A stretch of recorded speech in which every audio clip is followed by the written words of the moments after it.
కేసీఆర్ గారి నాయకత్వంలో, మా కేటీఆర్ గారి నాయకత్వంలో, హరీష్ రావు గారి నాయకత్వంలో, మా చింత ప్రభాకర్ గారి నాయకత్వంలో ఈ మున్సిపాలిటీలో టీఆర్ఎస్ పార్టీ జెండా ఎగిరేసే విధంగా మరి ఈరోజు మేము అభ్యర్థులను ప్రకటించబోతా ఉన్నాం.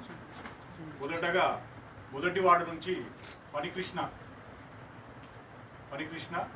అదేవిధంగా 4వ వార్డు నుంచి నజీర్,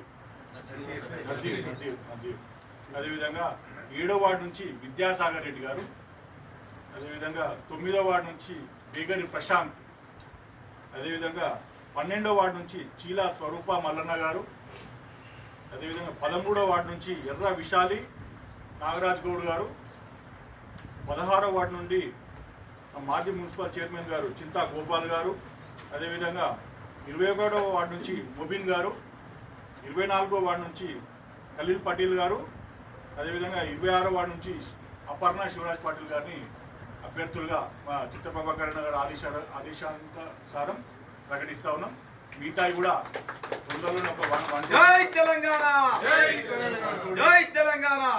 బంధువులు వేసుకొని మిగతా అభ్యర్థులను కూడా ప్రకటిస్తాం. కాంగ్రెస్ పార్టీ కన్నా ముందుగానే, జాతీయ పార్టీ అయిన కాంగ్రెస్ పార్టీ కన్నా ముందుగానే, బీజేపీ పార్టీ కన్నా ముందుగానే మా కష్టపడి ప్రజల కోసం పనిచేసేటువంటి నాయకులను మరి ప్రకటిస్తూ ఉన్నాం. వారిని ఎన్నుకొని సదాశివపేట అభివృద్ధిని కాంక్షించాలని చెప్పి అందరి సదాశివపేట ప్రజలను మనస్ఫూర్తిగా కోరుకుంటాం.